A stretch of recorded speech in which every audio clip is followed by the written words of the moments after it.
Hey folks, welcome to the Prepared Homestead. This is Travis. Thank you all for stopping by to watch. I'm a little tired and I don't really even know what I'm going to say yet. I mean, I got a little idea, but I don't know exactly what I'm going to say. I just got done 6.5 hours of working 3 different natural cover fires, wildfires, grass fires, forest fires. Everyone wants to burn their property or burn their leaves, and then they get out of control, and then we have to go in. I know that some of you just don't care at all about this, but some of you have fought fires, and you know what I'm talking about. Tomorrow is going to be really bad. So any of you that live in the Ozarks, don't burn anything tomorrow, please. Do your fire departments and stuff a favor, and don't burn tomorrow. The grass fire index tomorrow is supposed to be 68, 69. And some of you don't know what that means. It's just a number. But to kind of put it in perspective, we start raising our eyebrows and kind of getting ready when it's between 10 and 15. And if it's between 15 and 20, we're kind of on, ready alert, because, there's a good chance that we're going to have fires. And tomorrow it's supposed to be 68 is the index. So yeah, just be ready. We're talking 50-mile-an-hour winds tomorrow, and humidity, 13% and 80 degrees. So it's just going to be a day. I'm sure there's all kinds of back and forth, who knows what news going on. I think Putin made it sound like he kind of sort of would be interested in a peace deal with Ukraine, or at least a ceasefire deal, but it was with conditions. My mouth's really dry. So it wasn't like, and the president said, he better agree to this or else. And he didn't just necessarily agree to it. So we'll see how that happens. I don't know what's transpired since then. Have no clue. And honestly, there's a part of me that doesn't care. I mean, I think that we should be aware of the things that are going on that could certainly affect us. Things like World War III and economic collapses and pandemics and certain laws and stuff that are being done, or even, like I've been saying, this dismantling of the bureaucracy, which in the long run can be a really good thing, but it's also going to be havoc between now and then. And in the end, they're all playing on the same team, really. They're all the elites, and they're all pushing this great reset and this new world order. It's just whose new world order is what the fight is about. But there's a part of me that just doesn't care sometimes. I just don't.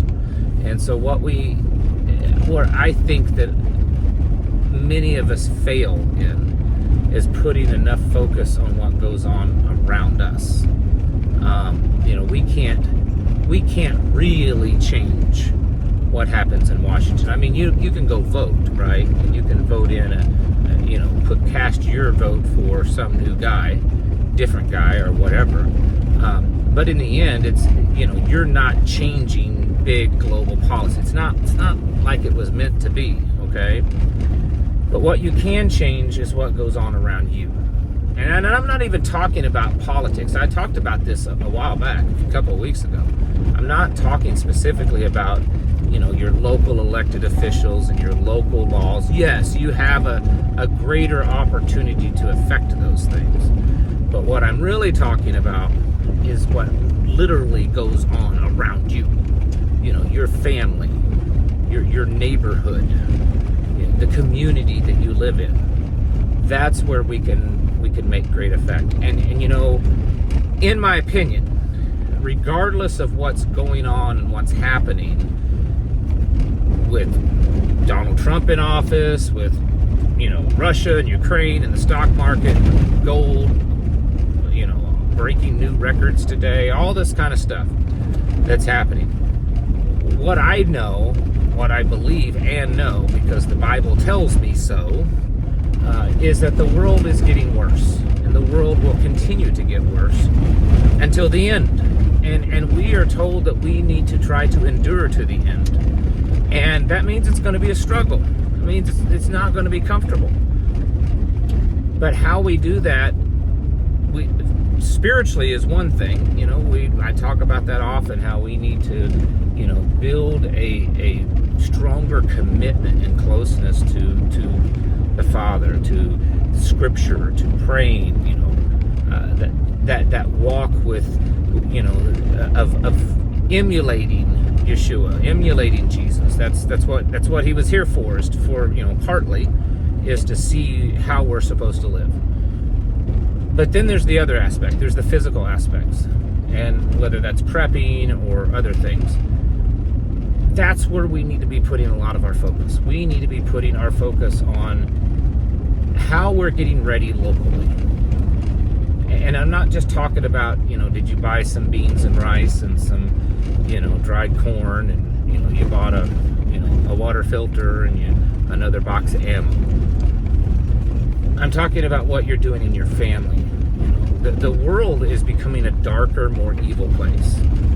And we might see what many will consider a revival, revolution happen, but it's likely, according to what the Bible tells us, that it will be a false one, at least in large part. And so it's not going to be any better. It may look on the surface better, but it'll actually be even more evil. And so we need to work on the relationships with our family members. You husbands, you need to draw closer to your wives. You need to spend more time with them. This world that we live in tears marriages apart, tears families apart, pulls children away from the parents. And we need to fight back against that. You need to fight back against that. And do everything we can to strengthen your family and to draw your circle in. I've talked about this in the past, of circling the wagons. The old Western movies, and the wagon train gets attacked by Indians and they circle the wagons. That's what you need to be doing. You need to be circling the wagons in your family, spending more time with your family and building stronger bonds with them and working out problems and issues. Because the problems and the issues that you have with each other or with yourself, that is just a crack that Satan will use to put a wedge in and spread it wide open. So we need to work on that kind of stuff. Addictions, infidelity, lying, all these things that plague relationships nowadays. We need to work on that. That needs to not even be allowed. We also need to work on the relationships with the people around us, your neighbors, friends, extended family, the people in your community. And I know that a lot of you are going to say, well, I don't know these people that well, and I don't think I can trust them, and they could stab you in the back. That's the whole point, folks. It's the whole point of getting to know them, building a relationship with them, and figuring out how much you can trust them. And it's better to know now if you can or can't trust them, because you can put them in a category of friend or foe right now and not have to do it when it all hits the fan. And the vast majority of people are actually friends, especially depending on where you live. And work with them and build strength and relationship with them, train with them, build a tribe, build a mag, build a team, whatever you want to call it. We need to be doing that. Just because there's a much better president in office than the last one, or the one that we could have gotten, doesn't mean that everything's fine now and that we can just sit back and go back to normal and go back to sleep and, well, everything's good, let's get plugged back into the matrix because the matrix is all good now. No, it's not. And so don't just focus on all the other stuff going on. Focus on these things of great importance. Because when the world all comes to an end, and when Scripture is revealed to us daily, right in front of our eyes, which it really already is, but I'm talking about the real nitty-gritty stuff. It's not going to matter about Putin or Trump or anyone else or gold or silver or any of that kind of stuff. What's going to matter is what's in here and who you know and who you trust. And so I want to very strongly encourage you. Got some deer in the road. Very strongly encourage you to do these things. And I know there's always resistance. Every time I talk about this kind of stuff, someone is, I can't trust anyone. People are all bad. They're all evil. They're all bad. No, that is Satan's lie. Yes, people will stab you in the back. I assure you, with the things that I have done on a local level of trying to build a community, there have been many times people have stabbed me in the back. But I still push forward because I know it's a righteous cause. It's the right thing to do. And in doing the things that I do, I also weed out all the bad apples. It exposes them. Yeah, you know, they stab you in the back, but at least you know where they stand. And so it's better to do those things now than to worry about those things as it gets worse. So folks, keep doing that. Keep pushing yourself to better yourself, better your family, better your relationships, better your community. Because in the end, those are the things that are only going to matter.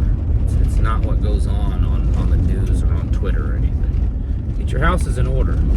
Prepare yourselves mentally, physically, and spiritually. Thanks for watching. Catch you in the next video.